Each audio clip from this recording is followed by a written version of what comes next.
the concept that you're willing to promote, the ideas that you have, and do they suit your brand? That's the most important thing, right? So selecting an influencer is very important for your brand. Influencer marketing is right now, I would not say at its peak, but it's still growing, and you can use influencers to promote your brand. So basically, see, what we do here at Marketin Crew is we create a SOP, like people create for restaurants or for any operations business, right? So as we used to run restaurants, we know what a SOP is. We create an SOP like what the brand is all about, what kind of content you need to create, what kind of references we can share are listed there, what kind of hashtags they can use, what kind of keywords they can use, what things they need to promote.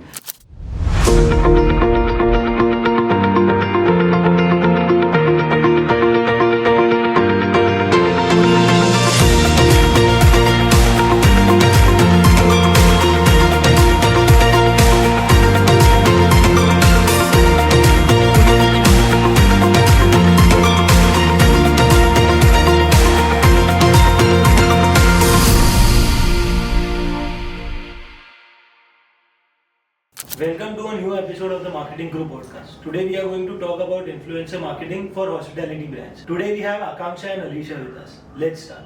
Thank you for having us. So, starting off with what is influencer marketing and how is it effective for restaurants? So I'll explain you in a very simple way. Influencer marketing is where you use content creators who are creating content for a particular niche like food, lifestyle, fashion, and they have a community of followers that they've created over time, using them to promote your brand.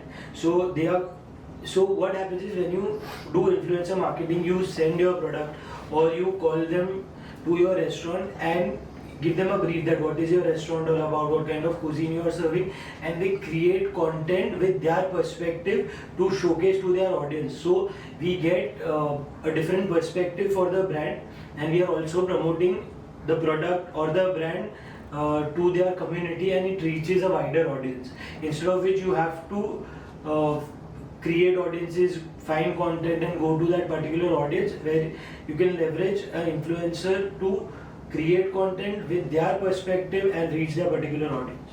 So how important is it to choose the right influencer? How do you decide if that influencer is the correct influencer for your brand or not? So selecting a particular influencer for your brand is very important. The main thing is, do they align with the concept that you're willing to promote, the ideas that you have, and do they suit your brand? That's the most important thing, right?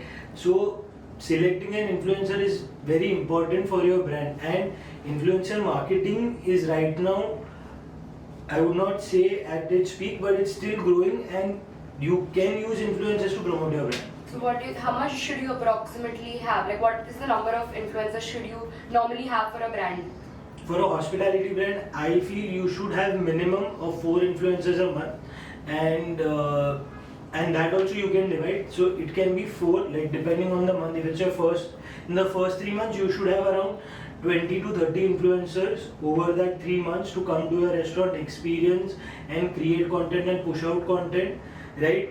But after the 3rd month, from the 4th month, you should have 4 influencers. One influencer every week coming to your restaurant and creating content, because you want user generated content to be there, right? So it's a number that keeps on changing with the brand, but this is a tentative number that you should follow. Okay, so nowadays these launch parties are very in and restaurants spend a lot of money doing it. So do you think it is necessary or it is a must to have a launch party if you are launching a restaurant with influencers, with big influencers? So basically what I feel is when you have a launch party, if there are 50 influencers or 50 influential people, not only influencers, what happens is the content they are going to create is in the end going to be the same. Okay, because they are at the same party, they are experiencing the same thing, the vibe is going to be the same, the food getting served is the same. So what happens is the amount of money you are spending in that, and it's a one-time investment that you're doing, but if you spread it over the period of 3 months, call people at different timing, they get different. So basically it's the same experience, but they get it a personalized experience. Here it's a bulk experience, which I feel does not make sense, but people are doing it, and sometimes it works, sometimes it doesn't work, because what happens is everyone does not create a reel and post. They post only stories, and stories are only there for 24 hours.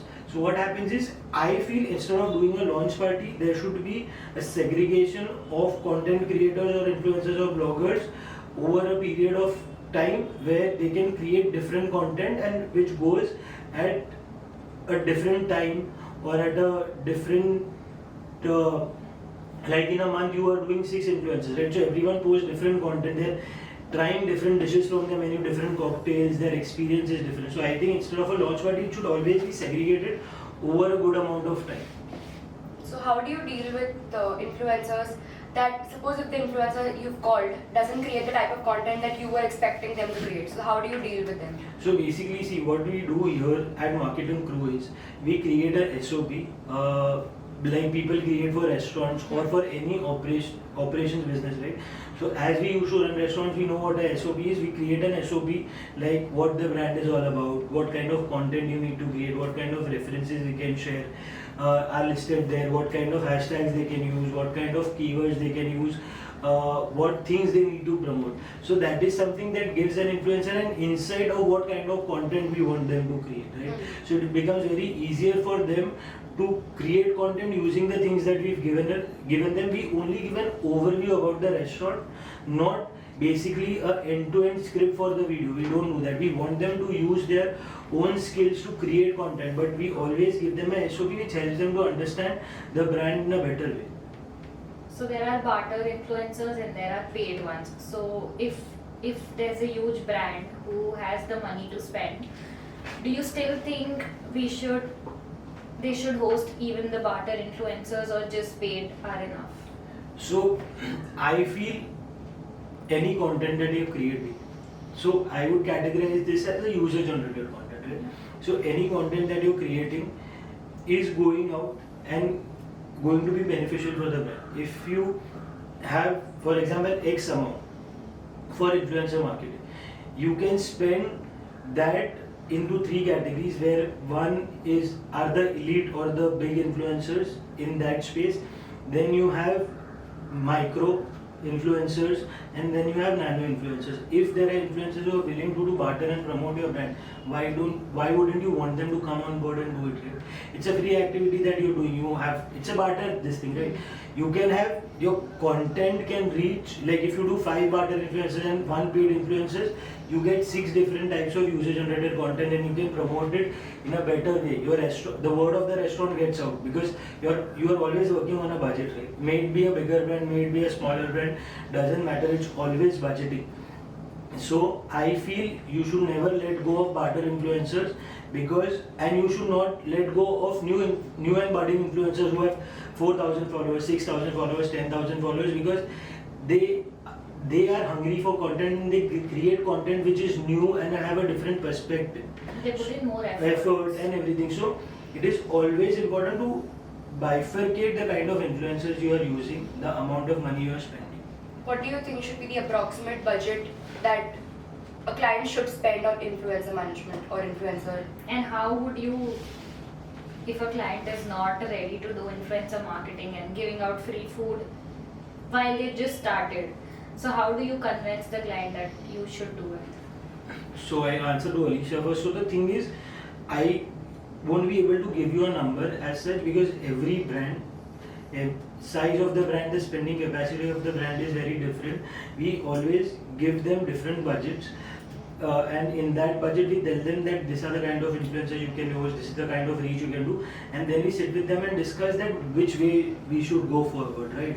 Because as an agency हम थोप नहीं सकते किसी के ऊपर कि आपको इतना पैसा तो खर्चा ही करना है. हम आपको बता सकते कि ये this are the different scenarios, ये आपको करना चाहिए, and we explain them why it's necessary, why it's not necessary. If they are saying paid nahi karna, we start with barter. They start seeing traction, then we start doing paid influencers, right? Because it is always important when you're spending money, you need to see results, right? If they are like, you like to see the results first, so let's start with barter influencers. And for your answer, Akanksha, what happens is every person has a different mindset, right? We always try to explain them what are the benefits of doing barter influencer marketing, doing influencer marketing on barter basis. We show them the kind of content that they are creating. We always share the influencers or bloggers with the brand to ask them that what kind of content they can create, and then after their approval, then only we go ahead with that. And if they are not willing, we'll tell them that if you don't want to do it, let's so there are different strategies that you can implement. So first month, if you're not doing influencer marketing, we work on one strategy, and from the next month they understand how the brand is working, how their operations are working, and then they start with influencer marketing. Do you think it's better to you as an owner personally to be in contact with these influencers, or to hire somebody who can be in contact with all these influencers and get them to manage your brands or to work for your So brands? basically there are two things. When you have a social media team, an external social media team, most of them do influencer marketing because they have connections with influencers. When you yourself are talking to influencers, I think you don't know what are the charges that an influencer charges, what is the kind of content they share, how many changes they can do in a particular reel that they've shared. And an agency has been doing this day in and day out. So for example, if you do 10 influencers for X amount, the agency can do the same thing for 30% less. Mm-hmm. Right. So why? Because they have connections, they are already doing multiple things with different influencers at different stages for different brands. They have built a relationship. So the most important thing is the money. If you are saving money by hiring someone to do a particular job, why not do it? And it saves your time also, right? Because as a restaurant owner, you have so many moving parts.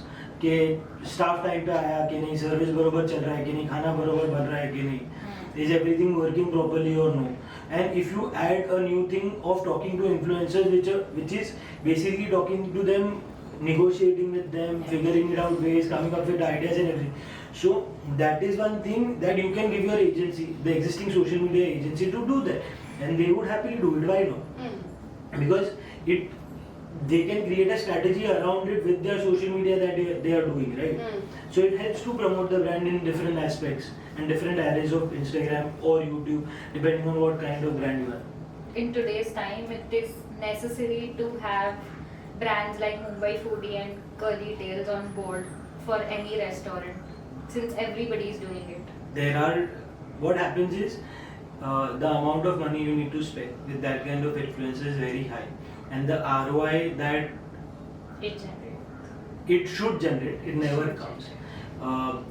It is basically like a self-satisfaction that agencies and owners want. It's basically like 5-10 years back, आपका Times of India में एक article आया, ठीक है, that was a kind of achievement. Similarly with this big kind of influencers, that is what you want, कि हमारा नाम आ गया. But if you are paying them X and the number of views that you are getting for them is very, like, it does not justify the amount of money that you are spending. Why not allocate that money on different aspects of social media or digital marketing that you can do for your brand, and that can generate more eyeballs, more revenue. I know that people are going to say everyone has a community, they can reach the audience directly, but if I spend X amount of money doing different things, I can reach more. Right? That is the most important thing. In the end, when a restaurant owner is spending money just to get on board for a particular influencer, and that influencer charges 5,000, 1 lakh, 2 lakhs, anything, does not matter. But if the number of views or the outcome is not justified, then what is the point of spending that money? You spend that money on other things and get more reach, getting more customers, because in the end, for a restaurant owner, is always about getting footfall in, right? If that reel is not going to get footfall in and it is just for your mental satisfaction कि मैंने collab कर लिया ये लोग के साथ, तो what is the point of it? So do you think that these influencers right now who are budding or who have these huge names, they're just taking advantage of their demand in the market right now? It's not about taking advantage. There are people who are willing to pay them for whatever they are asking, and there is no one to guide them. If someone will ask me, like for example, 2 months back we had a joke here that we received a DM from an influencer who had 1,000 followers, and so my team, being polite, they asked them that okay, sure, share the deliverables and the costing and everything. We never like we understand, and they messaged us back that they charge 6,000 for a reel. So what happens is when a restaurant owner or an individual who is not active or does not know the social media space, I think no one would pay 6K with someone who has Just a 1K 1,000. followers, but there might be a case that they have created 6 reels and they have organic reach of more than 50,000 on their reels. Then their justification of that money is fine. But when you have 500 for 500 views, 1,000 views, and then you want to charge a particular amount of money, it's not. And sometimes there are a lot of people who use bots or paid views to show that there are many tools that you can use to see, like if the content is organic or not, if the content is not organic or no. So there are multiple ways where you can gauge why to hire a particular influencer, why not to hire a particular influencer. So I don't say to go all out, like spend crazy money on influencer marketing. You should always allocate the amount of money that you have at different places and do different kinds of marketing, so in the end you can see results. अगर आप पूरा पैसा एक में डाल दोगे और result नहीं आया, there is no point, right? And what do you think about sending out PR packages to influencers or doing online articles? Basically, the PR part. How So important basically it is? what happens is the PR part on the longer run is always good when you want to do SEO for a particular restaurant or want the restaurant to be visible on Google, so the PR articles work. But PR packages is something that you send as a good faith to a particular editor or a particular writer for a particular magazine or a newspaper for them to basically, if they cannot come to your restaurant, a PR package is that you are sending something from your restaurant to them. For brand recall. Yes, that's the most important thing. So that also, like different these things have different benefits, right? So you have to see. I always come down to one thing for restaurant owners. आप इतना खर्चा कर रहे हो, this is the amount of money you're spending, what is the result that you're getting? If you're not getting that kind of result, then you don't do this. You don't need to do everything together. You do one thing, 2 things, 3 things, then you see what is working, you work with the agency hand in hand, then you figure out what is the best way, and then you use that to promote that thing, right? Or utilize it. If you feel that PR is important, do PR first, then do influencer marketing. If you feel that spending more money on content creation is important, you do that. So that's why if you have someone who can help you, direct you in different aspects, you can do that, right? So do you think these reels which influencers post should be on our brand's page, or it can just be on the tag? I feel it should only be on the tag page. It should not be on the brand's page, because that is what I feel, because I don't see the Bigger brands doing it. Yes, no, not per se like bigger brands doing it or not doing it, but what happens is you want, when you are doing a collab with an influencer, you want to leverage them to promote your brand, right? Not leverage your brand to promote them. You're not making them a part of your brand. So that's why it's in tag, they post stories and everything, you repost everything, but doing a collaboration, until and unless the content is killer, like you feel this is out of the world, okay, It should be on our page, then you do it. So it is based on the kind of content that you do. So is influencer marketing a part of your social media retainer, or is it a completely different thing? So basically there are different ways that we do it. If there are X amount of like 4 influencers that we want to do a month, it's always a part of our social media retainer. But if the number increases beyond a point of time, we would like to pitch it as a different service, because there would be a person who would be dedicated for that particular brand for influencer marketing. So what happens is we know how the results and everything are happening. Agencies like Marketin. For situations like this, agencies like Marketing Crew are there, which help you navigate through the problems of your brand and help you do good collabs with influencers, right? And with this, we would like to conclude today's episode on influencer marketing for restaurants.